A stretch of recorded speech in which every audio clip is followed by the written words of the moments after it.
গামেদ সম্প্রদায়ের একজন মহিলা আসলো আল্লাহ রাসূলের দরবারে, এসে বলছে, তাহির নিয়া রাসূলুল্লাহ, হে আল্লাহ রাসূল, আপনি আমাকে পবিত্র করুন। তখন আল্লাহ রাসূল বললেন, ইরজি, বাড়ি তুমি ফিরে যাও, আস্তাগফিরুল্লাহ, আল্লাহর নিকটে ক্ষমা চাও, ও তুবি ইলাইহি, তুমি তওবা করো, তোমার পাপ ক্ষমা হয়ে যাবে। তখন মহিলাটি বলছে, হ্যাঁ তুরাদ্দাদুনি কামা রাদ্দাদা মাইজ ইবনে মালিক, আপনি মাইজ ইবনে মালিকের বিচার না করে বারবার ফিরিয়ে দিয়েছিলেন, আপনি কি আমাকে সেইভাবে ফিরিয়ে দিতে চাচ্ছেন? আমার পেট উঁচু হয়েছে, অবৈধ সন্তানে আমার পেটে অবৈধ সন্তান রয়েছে, দয়া করে আপনি আমাকে ফিরিয়ে দিন না, আমার বিচার করে দেন। তখন আল্লাহ রাসূল বললেন, আচ্ছা ঠিক আছে, ইরজিই হাত্তা তালিদি, তুমি বাড়ি চলে যাও, যেদিন তোমার বাচ্চা হবে সেদিন আসিও, বিচার করে দেব। মহিলা বাড়ি চলে গেল। বাচ্চা সবে মাত্র প্রসব হয়েছে। মুসলিম গ্রন্থে এসেছে ওই বাচ্চাটাকে ন্যাকড়ার মধ্যে জড়িয়েছে, প্রসব হওয়া মাত্র জড়িয়ে নিয়েছে। আল্লাহ রাসূলের দরবারে এসে বলছে আল্লাহ রাসূল, এ দেখেন বাচ্চা প্রসব হয়েছে, বিচার করে দেন।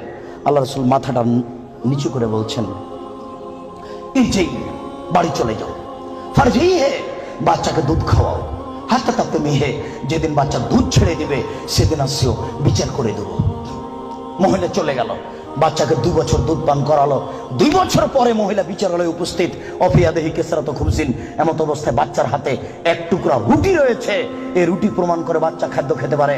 ওয়াসাদাহু বিয়াদি রাজুলিন মিনাল মুসলিমিনা, আল্লাহ রাসূল ওই ছেলেটাকে একজন মুসলমানের হাতে সমর্পণ করলেন, বললেন, যাও তুমি এই ছেলেটাকে লালন পালন করো।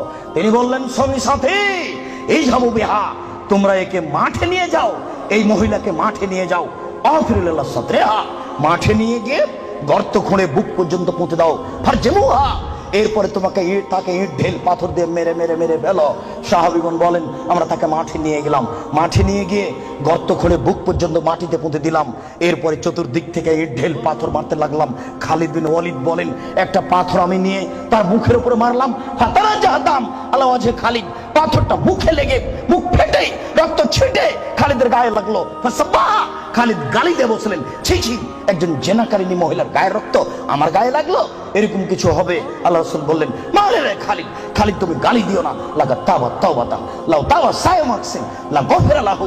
এই মহিলা আল্লাহর দরবারে এত ক্ষমা ভিক্ষা চেয়েছে, এই মহিলা আল্লাহর দরবারে এত কান্নাকাটি করেছে। পৃথিবীর বড় থেকে বড় পাপী যদি এইভাবে কান্নাকাটি করে তাহলে তার পাপ ক্ষমা হয়ে যাবে। খালিদ তুমি একে গালি দিও না, দুঃখিত, আপনাকে আমি কি দিয়ে বুঝাই? পৃথিবীর সবচেয়ে বড় পাওয়ারফুল মানুষ হচ্ছেন মুহাম্মদ সাল্লাল্লাহু আলাইহি সাল্লাম। পৃথিবীর ইতিহাসে এত বড় পাওয়ারফুল মানুষ কেউ জন্ম নেয়নি, কিয়ামত পর্যন্ত কেউ নিবে না। জান্নাতের গেটে বড় অক্ষরে লেখা আছে, সর্বপ্রথমে যিনি জান্নাতে প্রবেশ করবেন তিনি হলেন মুহাম্মদ সাল্লাল্লাহু আলাইহি সাল্লাম। জান্নাতের ভিতরে একটা ঘর আছে, সেই ঘরের ভিতর দিকে একজন ফেরেশতাকে দাঁড় করে রাখা হয়েছে, এখনো উপস্থিত। তাকে বলা হয়েছে, কেউ যদি বাহির থেকে এসে ঠক ঠক করে শব্দ দেয়, কে যদি বাহির থেকে বলে মুহাম্মদ, তাহলে এই দরজা খুলে দিও, এই ঘর মুহাম্মদ ছাড়া কারোর জন্য খোলা হবে না। আপনাকে আমি কি দিয়ে বুঝাই মুহাম্মদ সাল্লাল্লাহু আলাইহি সাল্লাম কত বড় পাওয়ারফুল মানুষ? বিচারের মাঠে ইব্রাহিম আলাইহিস সালাম বলবেন, কাদ গাজিবা আলাইয়া রাব্বি, আমার প্রতিপালক আমার উপরে রাগ করেছেন, মা গাজিবা মিন কাবলা বাদ, আমার প্রতিপালক এরকম রাগ পূর্বেও কোনোদিন করেননি, ভবিষ্যতেও কোনোদিন করবেন না। নাফসি নাফসি, আমার যে কি হয় তা আমি নিজেই বুঝি না। এইভাবে চিল্লাচিল্লি করবেন ইব্রাহিম আলাইহিস সালাম। আপনার হুজুরের কি হবে, পীর সাহেবের, আপনাকে আমি কি দিয়ে বুঝাই? শুনুন, ওই সময়তে মুহাম্মদ সাল্লাল্লাহু আলাইহি সাল্লাম সিজদায় পড়বেন, তখন আল্লাহ বলবেন, এই ফারাসাক সালতুতা আসফাতু সাফা, মুহাম্মদ মাথা উঠান, বলেন, যা বলবেন তাই মেনে নিব, যেই কথা বলবেন আমি সে কথা গ্রহণ করব। আপনি মাথা উঠান না, আপনি বলেন না আমাকে কি বলছেন, আমি আল্লাহ, আপনি যা বলবেন তাই মেনে নিব। এত বড় পাওয়ারফুল মানুষ, একটু বলতে পারলেন না, যাও যাও, তোমার বিচার হবে না, তোমার পাপ ক্ষমা হয়ে গেছে, যাও, তোমার বিচার হবে না, এই কথা তিনি বলতে পারলেন না। এত বড় পাওয়ারফুল মানুষ, তিনি খালি বললেন, খালিদ তুমি একে গালি দিও না, এত তওবা করেছে, এরকম তওবা যদি বড় থেকে বড় পাপী করে তাহলে তার পাপকে ক্ষমা করা হবে খালিদ, তার মানে এর পাপ ক্ষমা হয়ে গেছে। তাই তো তিনি জানাজা করলেন, তাই তো তিনি কাফন দাফন করলেন। কিন্তু তিনি তাকে বলতে পারলেন না, যাও যাও, তোমার বিচার হবে না, তোমার পাপ ক্ষমা হয়ে গেছে। পৃথিবীর সবচেয়ে বড় পাওয়ারফুল মানুষ এ কথা বলতে পারলেন না। তার মানে বিবাহ করার পরে জেনায় লিপ্ত হলে তার দুনিয়াতে বেঁচে থাকার কোনো সুযোগ নেই। আমি আপনাকে কি দিয়ে বুঝাই শরীয়ত কি জিনিস? বিবাহ করার পরে জেনায় লিপ্ত হলে তার বেঁচে থাকার কোনো সুযোগ নেই। আব্দুর রাজ্জাক সাহেব, কথা বুঝেছি, একটু দয়া করে কোনো পথঘাট বলেন। জি, পথঘাট আছে, চিন্তা করবেন না, নিরাশার কিছু নেই। শুনুন, নিরাশার কিছু নেই। এই পাপ কার সাথে জড়িত? আল্লাহর সাথে জড়িত।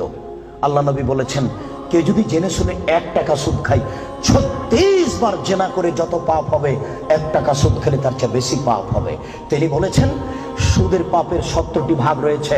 ছোট ভাগ হলো মার সাথে জেনা করলে যেমন পাপ হয়।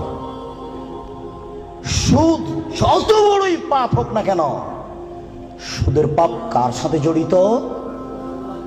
আল্লাহর সাথে জড়িত। জেনার পাপ কার সাথে জড়িত? আল্লাহর সাথে জড়িত। যুবক, তুমি নিরাশা হবে না, নিরাশার কিছু নেই। শোনো, ওই মোড়ে উঠে এইখানে রিক্সা থেকে নেমে রিক্সাওয়ালাকে বলছো, এই রিক্সাওয়ালা কয় টাকা ভাড়া রে? 40 টাকা। হ্যাঁ বেটা, 20 টাকা ভাড়া, 40 টাকা চাও। 1 থাপ্পড় দিয়ে 20 টাকা দিয়ে বিদায় করে দিলে। এখন এই পাপ তওবা করে ক্ষমা হবে না,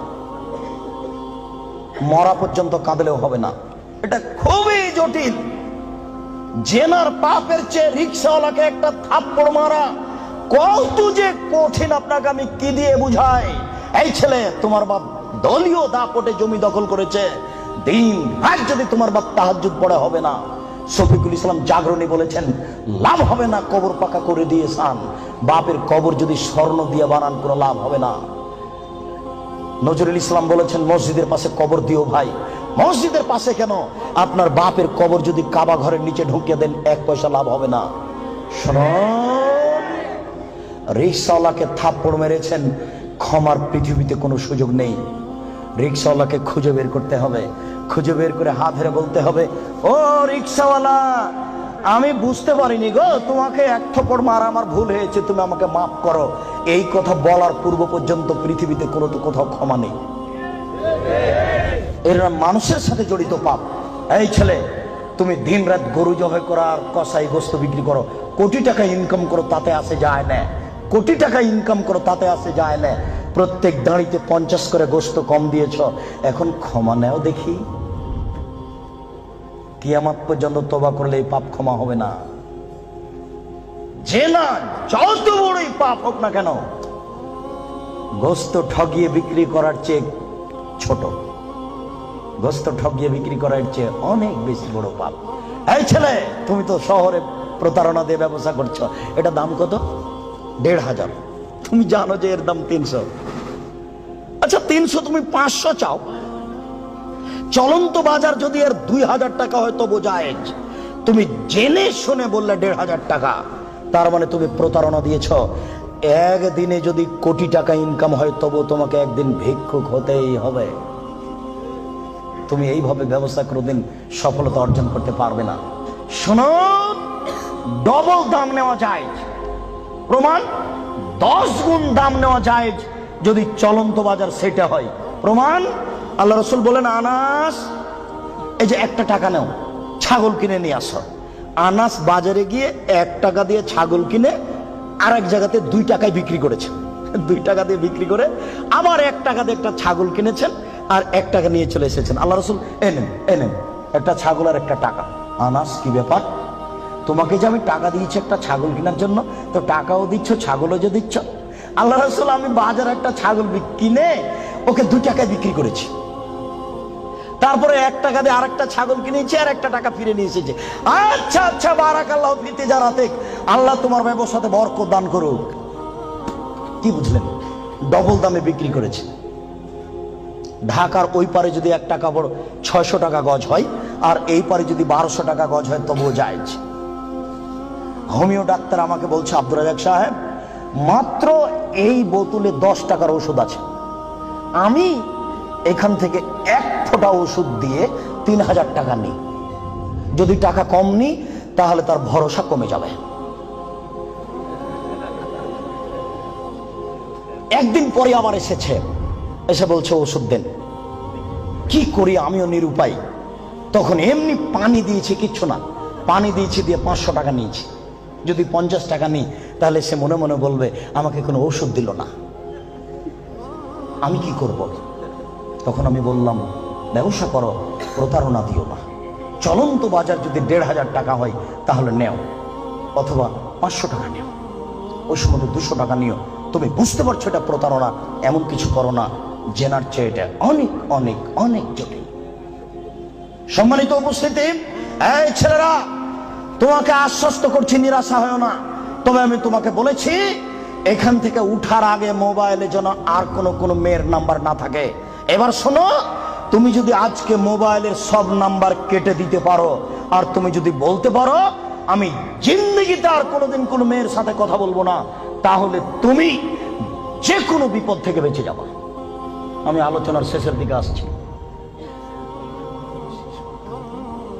সম্মানিত উপস্থিতি, জি, আপনারা ধৈর্য ধারণ করুন। দুইজন ইসলাম গ্রহণের অপেক্ষায় আছে, আমাদের হাতের হাত রেখে ইসলাম গ্রহণ করুন। আমরা তাড়াতাড়ি শেষের দিকে চলে এসেছি।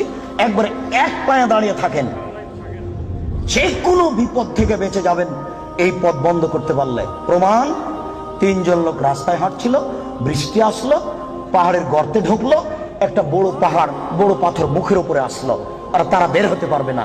একজন বলল আল্লাহ, আমার বাপ মাকে ভালোবাসি, পাথরটা সরিয়ে দাও। আল্লাহ বললেন আচ্ছা ঠিক আছে, একটু দিলাম।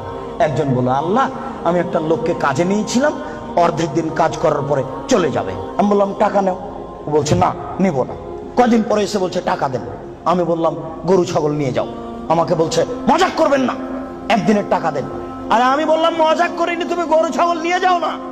সব নিয়ে চলে গেল। আমি যদি তোমাকে সন্তুষ্ট করার জন্য এই কাজ করে থাকি, পাথরটা সরিয়ে দাও। আল্লাহ বললেন আচ্ছা ঠিক আছে, আমি সরিয়ে দিলাম। 3 জনের তৃতীয় জন বলছে আল্লাহর নবী, আমার একজন চাচাতো বোন ছিল, আমি তাকে জীবন বাজি রেখে ভালোবাসতাম, আমি তার সাথে জেনা করতে চাইলাম, ভাবাত সে নাকচ করে দিল। আমাকে বলল এই তুই যদি 100টা স্বর্ণের টাকা আমাকে দিতে পারিস আমি রাজি। আমার ভেবেছিল আমি গরিব মানুষ, 100 টাকা সংগ্রহ করতে পারবো না। হাড় ভাঙা পরিশ্রম করে 100 টাকা নিয়ে উপস্থিত আমার বোনের হাতে দিলাম। আমি তার 2 পায়ের মাঝে বসলাম, আমি জেনা করব। তখন আমার বোন বলছে আব্দুল্লাহ, হে আল্লাহর বান্দা, ইত্তাকিল্লাহ, আল্লাহকে ভয় কররে, ওরা তাফতাহিল খাতামা, তুই আমাকে অসতী প্রমাণ করিস না। এ আল্লাহর বান্দা, তুই আল্লাহকে ভয় কররে, আমাকে অসতী করিস না। ফাকুমতানাহা, আমি ওখান থেকে উঠে গেছি, তোমার ভয়ে পাথর সরিয়ে দাও। আল্লাহ বলেন আচ্ছা ঠিক আছে, আমি পাথর সরিয়ে দিলাম।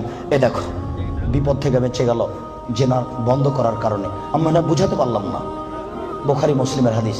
2, এই ছেলে শোনো, শুধু বাঁচা নয়, আজকে থেকে তুমি যদি বলতে পারো কোনো মেয়ে যদি তোমার সাথে জেনার গল্প করতে চাই, তাহলে তুমি মোবাইলে বলবা ইন্নী আখাফুল্লাহ, আমি আল্লাহকে ভয় করি, জিন্দেগিতে আমি তোমার সাথে আর কোনোদিন কথা বলবো না, তুমি আমার সাথে কথা বলবো না।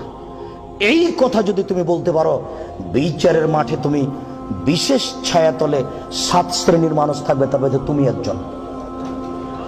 বুখারী মুসলিম। আমি কি বুঝাতে পেরেছি? তার মধ্যে তুমি একজন। 3, এবার তোমাকে ছেড়ে চলে আসলাম তোমার বোন আর তোমার মায়ের কাছে।